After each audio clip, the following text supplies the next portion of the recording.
नमस्कार साथियों, चैनल में पुनः आप सभी का स्वागत है। आज टीजीटी 2013 के सोशल साइंस के पेपर के साथ उपस्थित हूँ। टीजीटी 2013 में जो हुआ था, सामाजिक विज्ञान का जो प्रश्न पत्र है उसके इतिहास विषय और नागरिक शास्त्र विषय को मैं सॉल्व करने का प्रयास कर रहा हूँ। तो इसमें जो 4 क्वेश्चन अनिवार्य रूप से आते हैं, जिनमें से एक आपको करना रहता है, उसके प्रश्न को देखते हैं। दिया है, निम्नलिखित में से कौन सी प्रक्रिया रासायनिक अपक्षय से संबंधित नहीं है पूछ रहा है। अपक्षय से संबंधित नहीं है तो कौन सी प्रक्रिया नहीं होगी? अपदलन। अपदलन जो है ये अपक्षय की प्रक्रिया नहीं है, बाकी ये सभी प्रक्रियाएं अपक्षय की हैं। अगला प्रश्न है, निम्नलिखित पशु समूहों में से कौन सा समूह मोहनजोदड़ो की पशुपति मोहर पर अंकित, यानी कि पशुपति की जो मोहर मिली थी मोहनजोदड़ो उस पर कौन कौन से जानवर की आकृति जो अंकित है? तो कौन कौन से जानवर की आकृति अंकित है? व्याघ्र मतलब बाघ, गैंडा, भैंसा और हाथी। ठीक है ना। अगला प्रश्न है, यह मांग को निर्धारित करने वाली तत्व नहीं है, यानी मांग को कौन सा तत्व निर्धारित नहीं करता है? तो वस्तु की लागत जो है यह क्या करता है? मांग को निर्धारित करने वाले तत्व नहीं है। अगला प्रश्न है, वोट देने का अधिकार एक कैसा अधिकार है? तो वोट देने का अधिकार कैसा अधिकार है? यह विधिक अधिकार है। ठीक है ना। ये कैसा अधिकार है? यह विधिक अधिकार है, जिसे लीगल राइट कहा जाता है ना।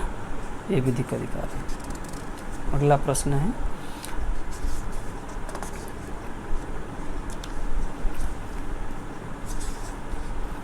अगला प्रश्न आप इतिहास विषय से देखेंगे कि जिनका सेट जो है इतिहास और पॉलिटिकल से है, उसी को मैं सॉल्व करने का प्रयास कर रहा हूँ। तो आज जो है इतिहास के विषय में देखते हैं। ठीक है ना। यह टीजीटी 2013 का प्रश्न है, प्रश्न पत्र है। देखते हैं। प्रश्न है इतिहास में, दूसरा प्रश्न है, उस अंग्रेज अधिकारी का नाम बताइए जिसने चंद्रगिरी के शासक से वर्ष 1639 में मद्रास पट्टे पर लिया था। तो कौन था? Sir Thomas Roe. Sir Thomas Roe दिया है। सॉरी सर टॉमस रो नहीं होगा, ये फ्रांसिस डे होगा। ठीक है ना। Francis day. थोड़ा मिस्टेक हो गया इसमें, किसी ने टिक लगाया है, थोड़ा गलत तरीके से टिक लगा दिया है। देखिए, वो थोड़ा सा पढ़ने में भी कंफ्यूजन हो गया था। दिया है कि वोट देने का अधिकार एक कैसा अधिकार है? तो वोट देने का अधिकार जो है संवैधानिक अधिकार है, जिसे कॉन्स्टिट्यूशनल राइट कहा जाता है ना। संवैधानिक अधिकार है या कॉन्स्टिट्यूशनल राइट है। तो वोट देने का अधिकार कैसा अधिकार है? वैधानिक अधिकार, विधिक अधिकार नहीं है। ये गलती से मैंने बोल दिया है ना। तो वोट देने का अधिकार कैसा अधिकार है? वैधानिक अधिकार कहिए इसे, या कॉन्स्टिट्यूशनल राइट कहिए। ठीक है ना। तो कॉन्स्टिट्यूशनल राइट अधिकार है। अगले प्रश्न की तरफ चलेंगे।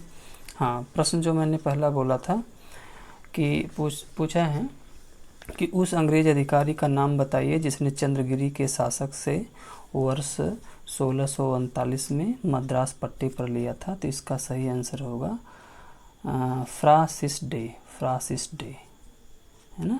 फ्रांसिस डे जो है इसका सही आंसर होगा। ठीक है ना। अगला प्रश्न देखते हैं। दिया है, शंख लिपि के लेख निम्नलिखित स्थल के स्तूप अवशेष से प्राप्त हुए हैं। तो शंख लिपि के जो लेख हैं किस स्तूप से प्राप्त हुआ है, यही पूछ रहा है। तो देउर कुठार ये किसी ने गलत लगा दिया, इसमें होगा भरहुत है ना। भरहुत स्तूप से क्या मिले हैं? शंख लिपि के लेख मिले हैं। तो भरहुत स्तूप इसमें सही होगा। अगला प्रश्न देखते हैं।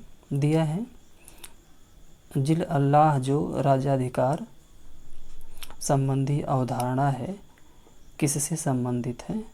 तो जिल इल्लाह जो राजाधिराज संबंधी अवधारणा है किससे संबंधित है? किससे संबंधित है?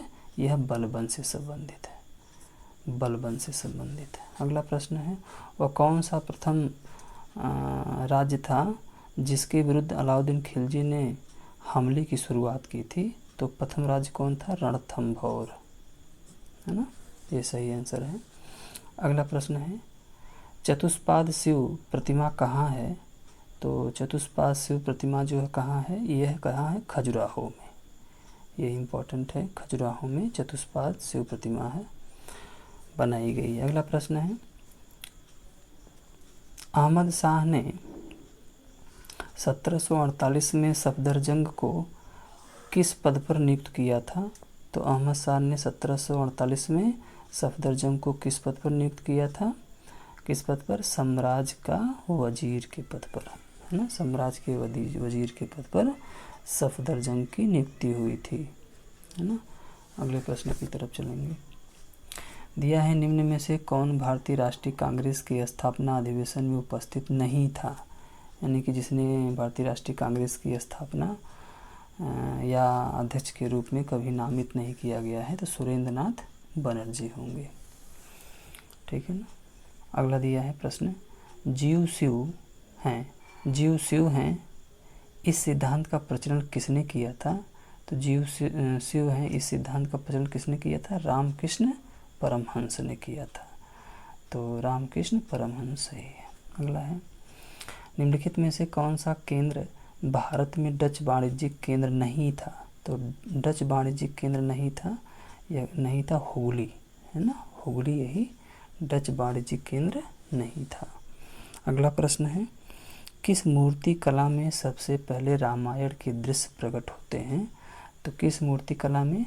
नचना कुठार मूर्ति कला से रामायण के दृश्य प्राप्त होते हैं। अगला प्रश्न है, किस शासक ने विचार दिया कि राज्य वास्तव में एक इस्लामिक राज्य नहीं हो सकता? तो किसने दिया था? तो राज्य वास्तव में इस्लामिक राज्य नहीं हो सकता, तो जलालुद्दीन खिलजी ने यह वक्तव्य दिया था। अगला प्रश्न है, निम्नलिखित में अजंता के किस गुफा में मणासन राजकुमारी का दृश्य अंकित किया गया है? तो किस गुफा में मणासन राजकुमारी का दृश्य अंकित किया गया है? तो किस में किया गया है? गुफा संख्या 16 में, है ना, गुफा संख्या 16। अगला प्रश्न है, निम्नलिखित में से कौन चतुराईपूर्ण निष्क्रियता की नीति के साथ जुड़ा है? तो कौन चतुराईपूर्ण निष्क्रियता की नीति के साथ जुड़ा है? कौन जुड़ा है? जॉन लॉरेंस, जॉन लॉरेंस सही आंसर होगा इसका। अगले प्रश्न की तरफ चलेंगे। दिया निम्नलिखित में से कौन सा बंदरगाह पोडुके नाम से दी पेरिपल्स ऑफ दी एशियन सी के लेखक को ज्ञात था? तो कौन सा बंदरगाह था? ताम्रलिपि बंदरगाह, यह इम्पोर्टेंट प्रश्न है। निम्नलिखित में से कौन चोल वंश का राजस्व अधिकारी था? तो चोल वंश का राजस्व अधिकारी कौन था? बरिट पोत्तागत्का, है ना, वरिट पत्तोगत्का, ये क्या थे? ये चोल वंश के राजस्व अधिकारी थे। अगला प्रश्न है, अकबर ने फरजंद की उपाधि किसे दी थी? तो फरजंद की उपाधि अकबर ने किसे दी थी? राजा मान सिंह को फरजंद की उपाधि थी। अगला प्रश्न है, तुर्के चिहलगानी का उल्लेख सबसे पहले किसने किया था? तो दिया है, तुर्के चिहलगानी का उल्लेख सबसे पहले किसने उल्लेखित किया था? तो तुर्के चिहलगानी का उल्लेख फुतुहत अल सलातीन, है ना, फुतुहत अल सलातीन में मिलता है ना, तुर्की चिहलगानी का उल्लेख। अगला है, 1861 में आगरा में राधा स्वामी सत्संग की स्थापना किसने की थी? तो आगरा में राधा स्वामी सत्संग की स्थापना किसने की थी? स्वामी शिवदयाल सिंह ने किया था। अगला प्रश्न है, 1857 में अंग्रेज़ों के विरुद्ध जिहाद का प्रचार किसने किया था? तो 1857 में अंग्रेज़ों के विरुद्ध जिहाद का प्रचार किसने किया था? मौलवी अहमदुल्लाह ने किया था। तो मौलवी अहमदुल्लाह यह सही आंसर है। अगला प्रश्न है, पानीपत के तिथि युद्ध में मराठों की ओर से लड़ते हुए मरने वाला मुसलमान सेना नायक कौन था? तो कौन था? इब्राहिम खान गर्दी। यह जो है मराठों की ओर से मरने वाले पहले मुसलमान थे, ठीक है ना। तो इब्राहिम खान गर्दी होगा। अगले प्रश्न की तरफ चलते हैं। वह कौन सा ग्रंथ है जिसमें बुद्ध की कुशीनगर की अंतिम यात्रा का वर्णन है? तो बुद्ध के कुशीनगर की अंतिम यात्रा महापरिनिर्वाण सूत्र में दिया गया है।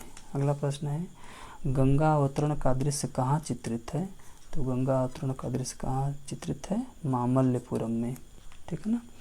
अगला प्रश्न है, दक्षिण भारत में स्थित निम्नलिखित स्तूप अवशेषों में दशरथ जात का शिल्पांकन प्राप्त हुआ? तो दशरथ जातक का शिल्पांकन प्राप्त हुआ नागार्जुन कोंडा से। यानी दक्षिण भारत में स्थित निम्नलिखित स्तूप अवशेषों में दशरथ जातक का शिल्पांकन प्राप्त हुआ तो नागार्जुन कोंडा से। अगला प्रश्न है, निम्नलिखित संतों में से किसे उसके अनुयायी विष्णु का अवतार मानते हैं? तो उसके अनुयायी विष्णु के अवतार मानते हैं, ये कौन होगा? चैतन्य को, है ना। अगला प्रश्न है, बखर है, तो बखर क्या है? इतिहास रचना के वर्णनात्मक साधन। बखर क्या है? इतिहास रचना के वर्णनात्मक साधन है। अगला प्रश्न है, किसके विरुद्ध शाहजहां ने करतारपुर का युद्ध लड़ा था? तो किसके विरुद्ध शाहजहां ने करतारपुर का युद्ध लड़ा था? गुरु गोविंद सिंह के विरुद्ध, ठीक है ना। अगले प्रश्न की तरफ चलेंगे। देखते हैं अगला प्रश्न, आर्य समाज की स्थापना कहाँ हुई थी? तो कहाँ हुई थी? बम्बई में, ठीक है ना। अगला प्रश्न, 1888 ईस्वी में हुए प्रथम राष्ट्रीय सामाजिक आंदोलन के अधिवेशन जो मद्रास में हुआ था उसकी अध्यक्षता किसने किया था? तो किसने किया था? टी माधव राव ने किया था, ठीक है। राष्ट्रीय सामाजिक आंदोलन, थोड़ा गूढ़ प्रश्न है ये।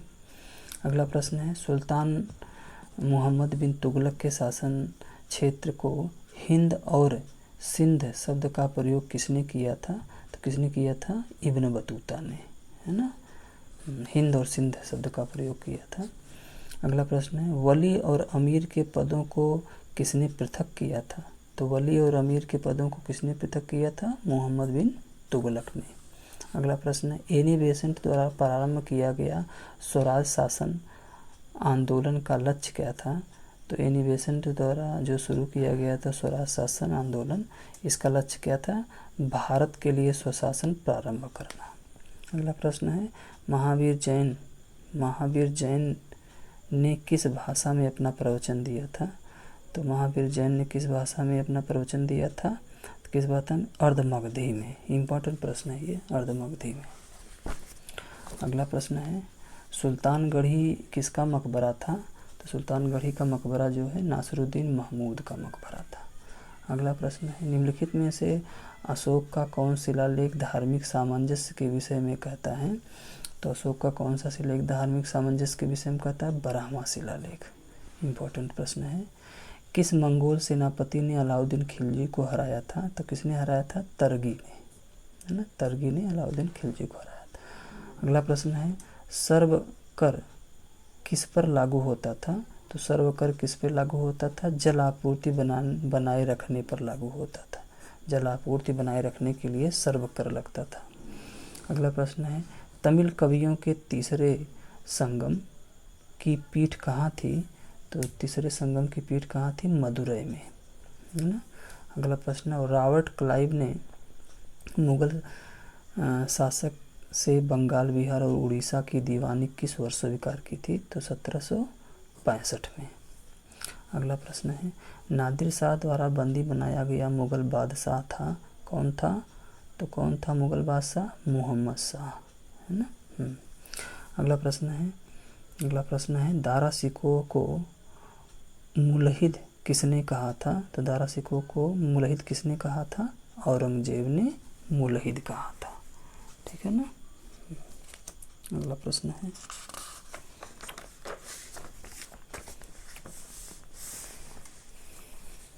जाति मीमांसा के लेखक हैं, तो जाति मीमांसा के लेखक कौन हैं?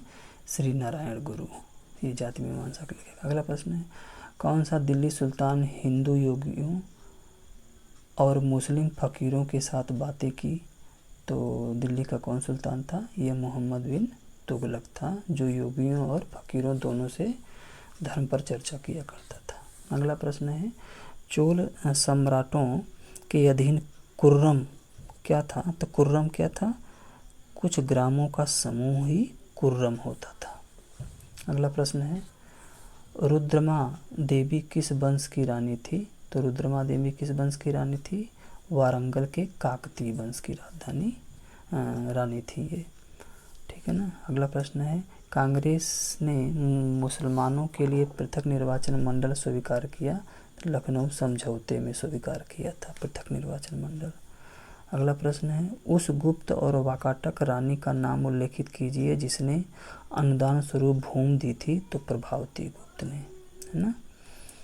अगला प्रश्न है, निम्नलिखित में से कौन एक संस्कृत के विद्वानों की सहायता से दारा शिकोह द्वारा तैयार किए गए उपनिषदों के फारसी अनुवाद की प्रस्तुति है? तो सिर्र-ए-अकबर दारा शिकोह की पुस्तक है। अगला प्रश्न है, मिर्जा राजा की मुगल पदवी किसे प्रदान की गई थी? तो मिर्जा राजा सवाई जय सिंह। अगला प्रश्न है, किस काल के मंदिर की वास्तुकला में सर्वप्रथम गंगा और यमुना की आकृति आती है? तो गुप्तकालीन मंदिर की वास्तुकला में गंगा और यमुना की आकृति उत्कीर्ण की गई है। अगला प्रश्न है, निम्नलिखित किस स्थल पर स्थित स्तूप अवशेषों से अशोक की पाषाण पर उद्धृत प्रतिमा उसके नाम के साथ प्राप्त हुई है? तो किसके नाम से प्राप्त हुई है? तो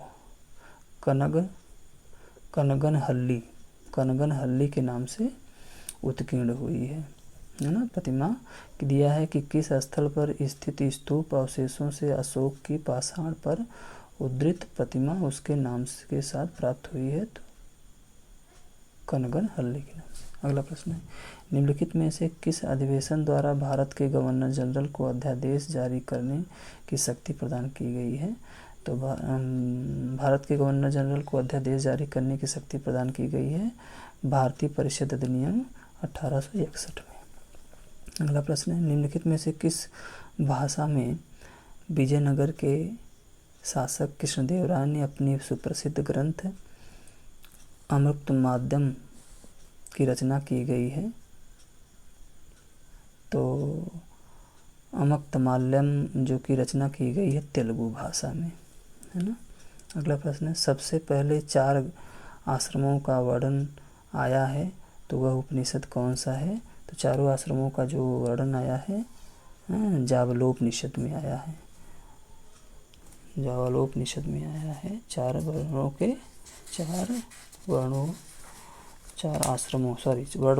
आश्रमों की बातें कही गई है। अगला प्रश्न है, निम्नलिखित में से कौन प्रस्थानत्रयी में सम्मिलित नहीं है? तो प्रस्थानत्रयी में कौन सम्मिलित नहीं है? भागवत शामिल नहीं है। भागवत गीता है, उपनिषद है, ब्रह्मसूत्र है, भागवत नहीं। अगला प्रश्न,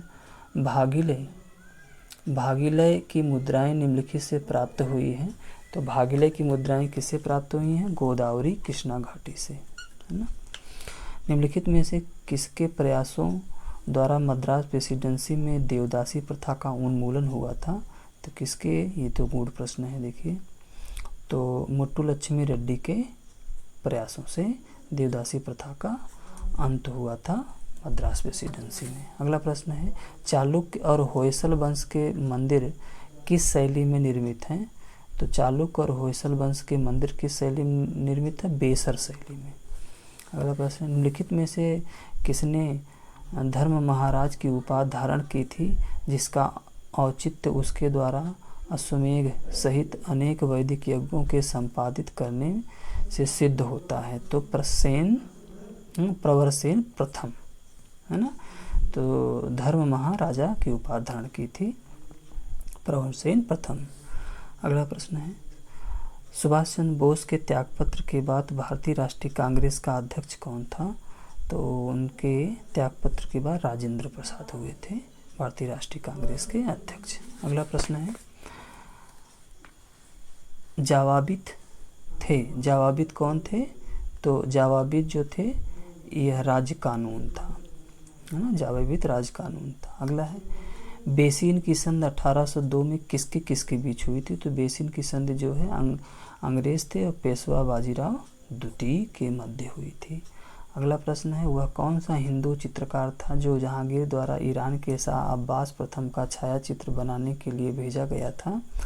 तो ये विदेश भेजा गया था, मनोहर को भेजा गया था अब्बास प्रथम की छायाचित्र बनाने के लिए। तो ईरान के शाह रहे हैं अब्बास प्रथम, तो मनोहर को भेजा गया था।